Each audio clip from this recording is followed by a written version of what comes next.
Hey folks, welcome back. So today we are going to see if we can't make a little bit of hay this year. So as you may recall from last year, I'll just kind of give you a little recap on that. Last year was my first time ever doing hay. So I got the full experience of having to try purchasing some equipment, figuring out what I wanted to get, and then using all that equipment for the first time. And I think that everything that I bought last year had at least one thing break on it that I ended up having to replace. The sickle, I had multiple issues with that. The good bit of that was operator error, but some of that was also just something broke on it. We had we had the chain drive in there, the chain broke. We had a bearing go out on there.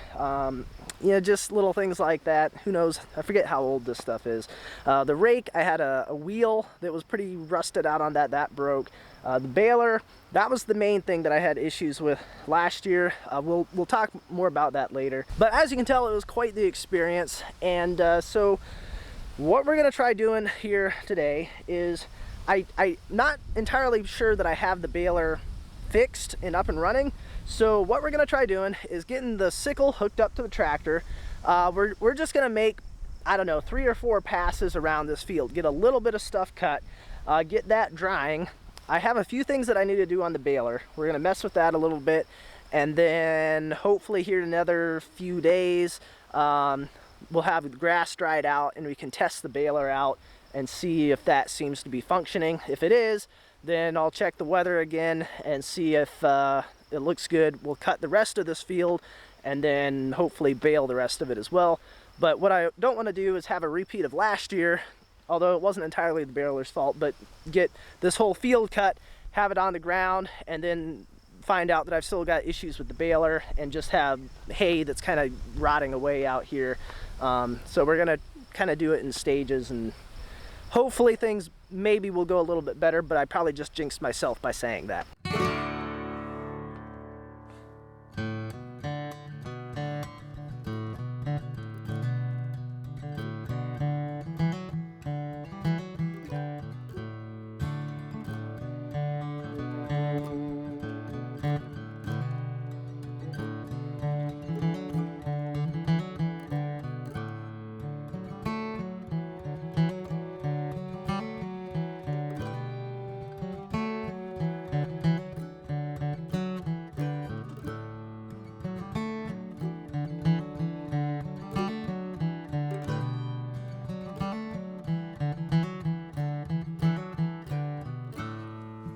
Alrighty, well, we got it all hooked up. I think I got everything greased and oiled.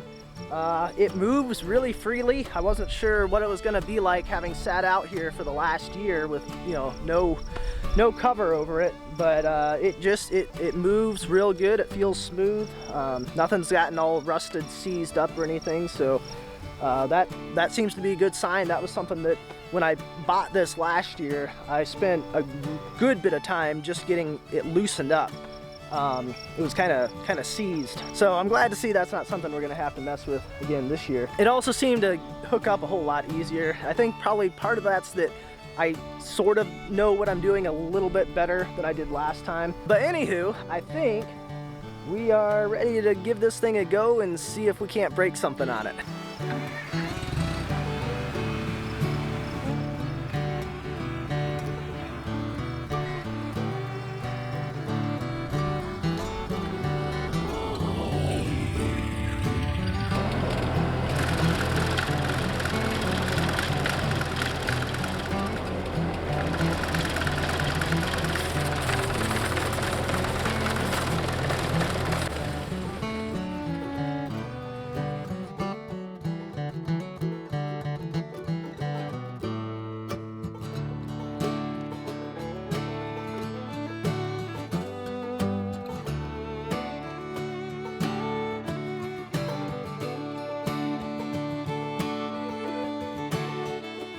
Alrighty, well, we got 4 passes all the way around this field, and I think that's probably all I'm going to do for now. That'll be enough that it'll give us something to test the baler on, make sure that that's working properly, and then even if it's not, we aren't really losing that much hay that's going to be cut until whenever I get the baler working to what it needs to be doing. But yeah, this will be enough to test it, and we'll come back over here in another maybe 2 or 3 days, get it windrowed, and then give the baler a test.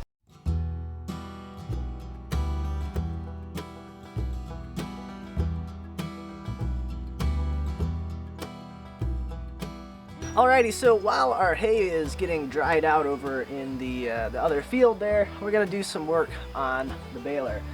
The first thing we're gonna work on is I've got, I don't know, maybe 3 grease fittings that aren't taking grease. So, you know, you hook your grease gun up to it and you try putting grease in it, it won't go in. So what we're gonna do is we're gonna replace out the fittings. I've got some new ones here, so these just thread in there. We'll pull the old ones out, put some new ones in, see if it'll take some grease. Then we can get the baler all greased up, and we'll do all the oiling and other stuff like that. And then we can work on some other things with it that need just a little bit of work as well before we start baling. Thought it was just the fitting that was turning, but it's the fitting, and it has a little extension tube on it as well. It's the whole thing that's turning. I think once we get it out, we should be able to then get the grease zerk off from there, and then pop the whole thing back in.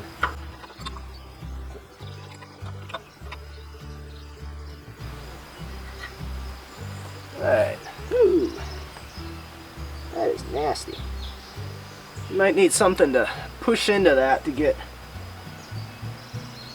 all that nasty grease out of there. That feels pretty hard.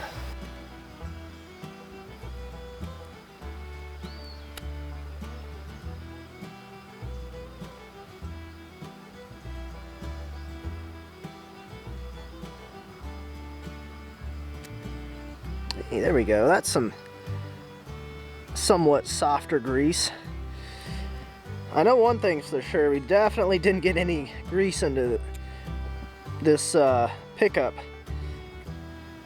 Little, what are they, pickup tines, whatever, last year when we were doing this, because that was, I don't think anybody's put any grease in that in quite some time either, because that was just really, really hard at the end. I didn't show it, but yeah. Alright, now we'll see if we can get some grease coming through that. Hey, there we go. That's what we want to see. Alright, I think this grease fitting is good. It was just plugged in there further, so I think we can just put this back in as is.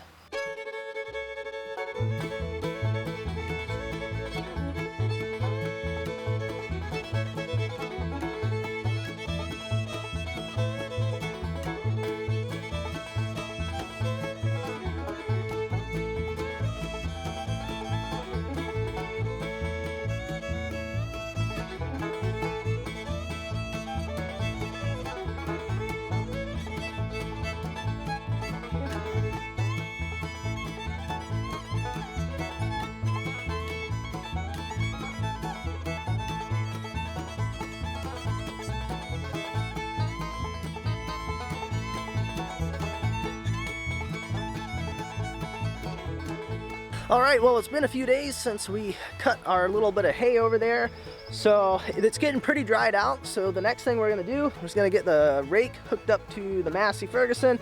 We're going to go over there, we're going to rake it, and then hopefully what that'll do is kind of get some of the stuff that's on the bottom flipped up around to the top, get it fluffed up a little bit, and then we'll let it set for another day, and then we'll try and get baling done tomorrow. Still have a little bit more to do on the baler, but hopefully you should be able to get that knocked out.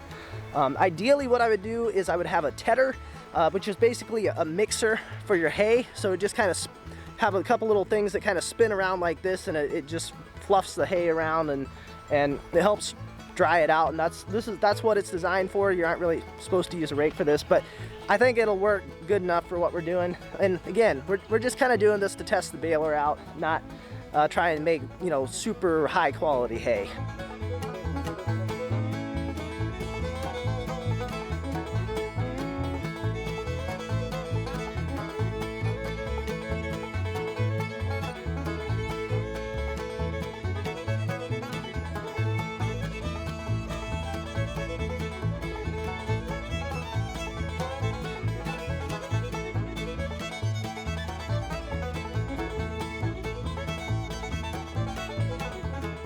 Alrighty, well, as you can see, got it all into some windrows there.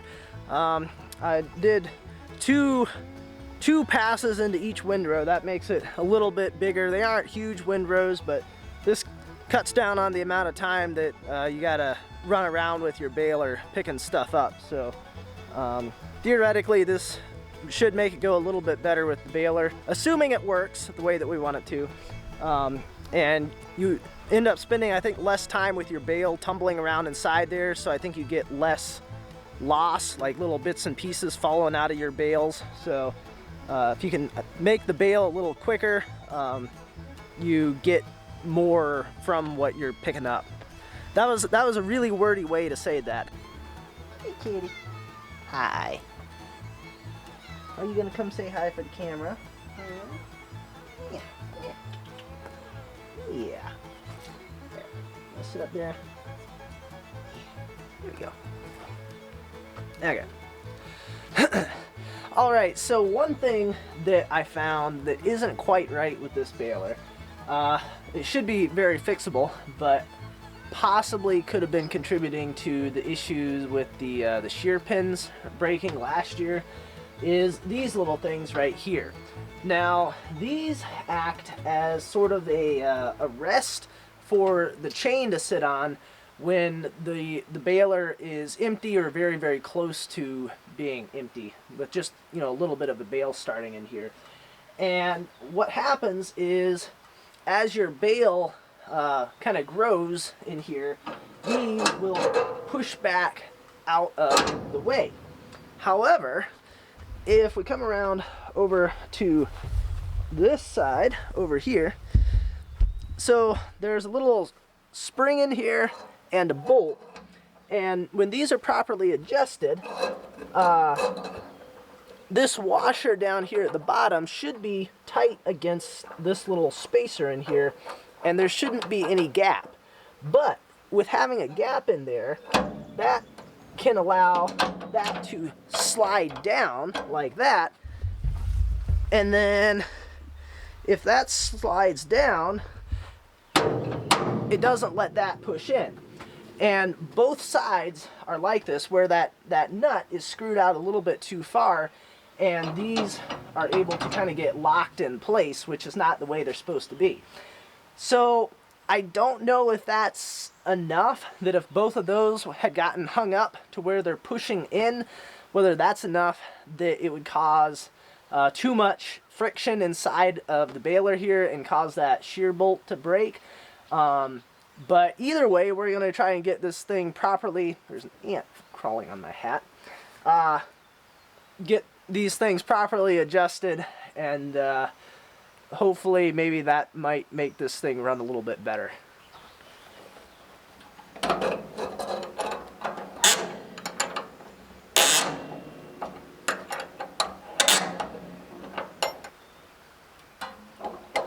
Alright, so now that that's tightened up, that can't slide down into that groove, and these little whatchamacallit doodads should be able to push out of the way as that bale grows inside of the chamber. Alright, well, I was thinking that I was going to wait until maybe tomorrow afternoon to try doing some baling here, but you know, I think I'm just going to go ahead and give it a whirl this evening.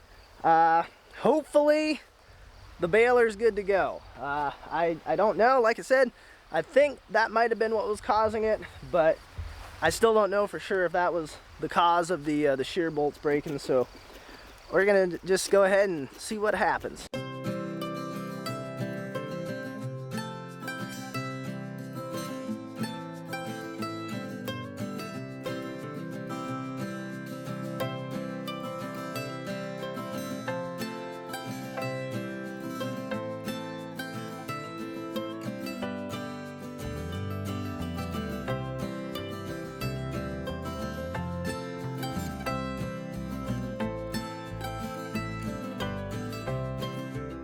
Well, folks, that's 3 bales down and 0 shear bolts broken. So I'm not gonna say that it's fixed, but I'm cautiously optimistic that we might be in working order now. But yeah, that worked out pretty well for what I got done to work out to almost exactly 3 bales. I think here in another couple days it's supposed to rain, so not gonna do any cutting here for a little bit, but I feel somewhat hopeful that if I cut the rest of this, that I might be able to get it all baled successfully. Maybe. I'm having a little bit of trouble still with the twine cutter on here. I think I need to make some adjustments on that to see if I can't get that to work better. I'm having to stop, get off the tractor, and then shut off the PTO, and then get in there and cut the twine manually. So I need to mess with that a little bit, see if I can't figure out how to get that working.